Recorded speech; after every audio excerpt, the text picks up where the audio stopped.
really piqued my curiosity as to how we are tracking the sources of the dust, and in a situation like yesterday, an unusual situation, do we have people, some boots on the ground, if you will, looking into the sources of the huge dust cloud we had yesterday?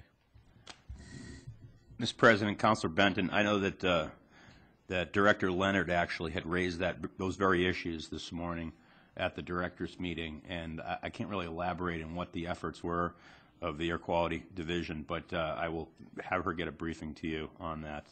I'll try to text her tonight and have her send you a short memo about some of those efforts and what findings were brought about through those efforts. And then depending on what she comes up with, you know, we might, I don't know if other councils are interested, but it really clearly was a health problem to be out in that dust, depending on what part of town you were in at any given moment. I think probably any part of town, it was an unhealthful situation yesterday, so thank you.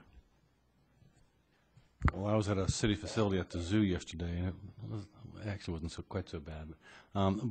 So when, did you want an actual response from the city next council meeting?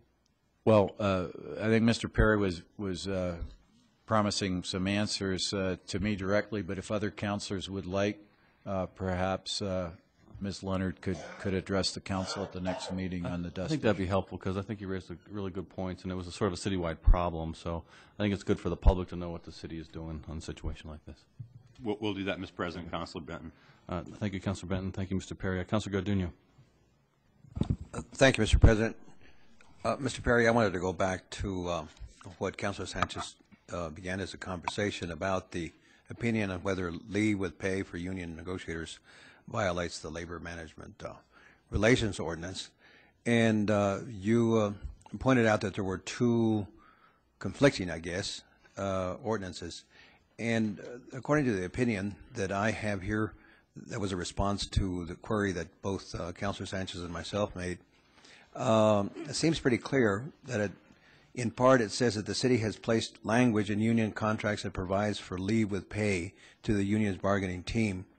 The current agreement between the city and IAFF Local 244 provides in part employees who have been identified as members of the union's negotiating team will be allowed time off with pay for scheduled negotiation sessions in accordance with the city's applicable and administrative directive. That's something that the city has placed as part of its operating, charter, if you will. The only thing that it refers to not allowing that is that the chief negotiator ruled that the contract provisions would not be honored. And that's really something that seems to me summary and only from one person.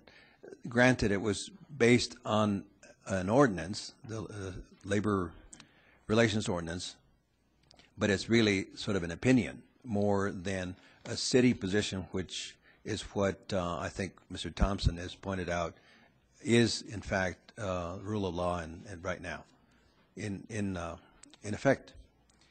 So I don't know how we can say that they're conflicting when there's clearly evidence that the city has placed that in its contractual agreements with the unions. Is that true? Mr. President, Councilor Garduno, I think Mr. Thompson has taken a certain liberty by saying the city, quote, the city has placed language in the union contracts. I don't think we can extend the logic of that to mean that the city demanded or it was the city's suggestion to put that language into the union contracts. I think, and I don't think Mr. Thompson was there or has any evidence that that was put in at the city's bequest or the city's negotiators' bequest. What I think, Mr. President, Councilor Garduno, is what he's saying is that there is language in the CBA, and I agree with that. And I think that's what this is really saying. I don't think this is saying that against the union's wishes or against anybody else's wishes that the city forced this language into this contract. I think what it's saying is that the contract reflects that kind of outcome, that the city in general, not the administration and not council or segments of the city, but the city as a whole, as an entity, has placed language in that union contract to reflect that very position, which is that union negotiators shall be paid for the time that they have negotiating. Not unlike the city pays also for the chief negotiator, who is not a city employee, by the way, but a contract employee. And if anything, it seems to me like the contract employee should not be deciding for the city what is correct and not, and what has been placed in contracts that are whole and binding. So that's the part that I think this memo speaks to, that we haven't talked about in in this conversation. The chief negotiator has no business interpreting for this purpose what the contract reads. What it does say, though, this opinion that we have, is that the city has in its contract with IAFF those very exact words, that those negotiators from the union must be paid for their time off. Mr. President, Councilor Garduño, I don't want to belabor a point. I think that decision wasn't made exclusively by the city's negotiator. It was made through a deliberative process. Attorneys interpreted the language, and I think it's a little bit of a mischaracterization to say that he made the interpretation and the policy decision regarding not paying the union's representatives to bargain on behalf of the union members. Mr. President, Mr. Perry, it's in quotes that the chief negotiator ruled that the contract provision would be honored. And the contract provision is that we talked about, which is members of the employer organization negotiating team will be released from their normal duties without pay to participate in negotiations.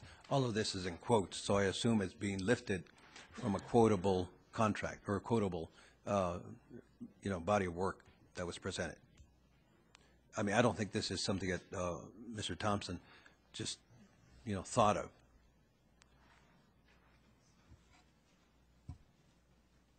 And where are we at on Mr. Thompson's memo, if I could ask, Mr. President, Councilor Garduño?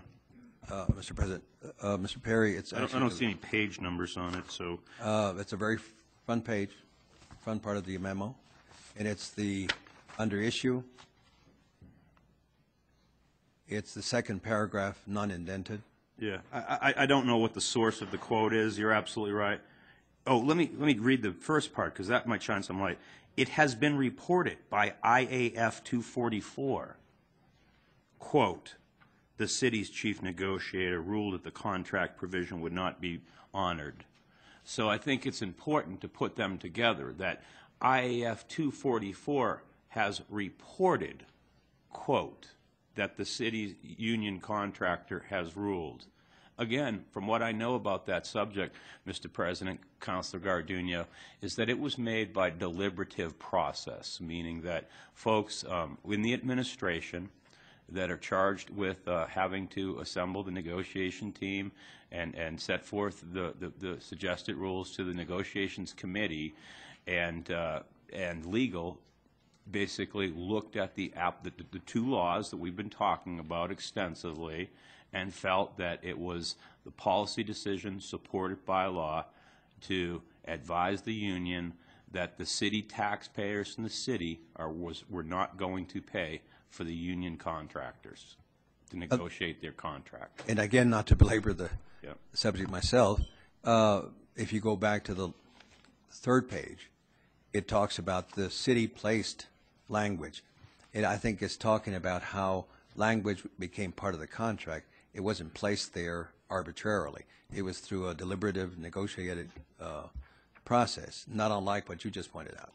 Okay, Thank you, Mr. President. Councilor Garduño. Thank you, Councilor Garduño. I think this is a really important issue for the public to be aware of, and this is how we make decisions in a transparent democracy. But I would like to move forward if we could.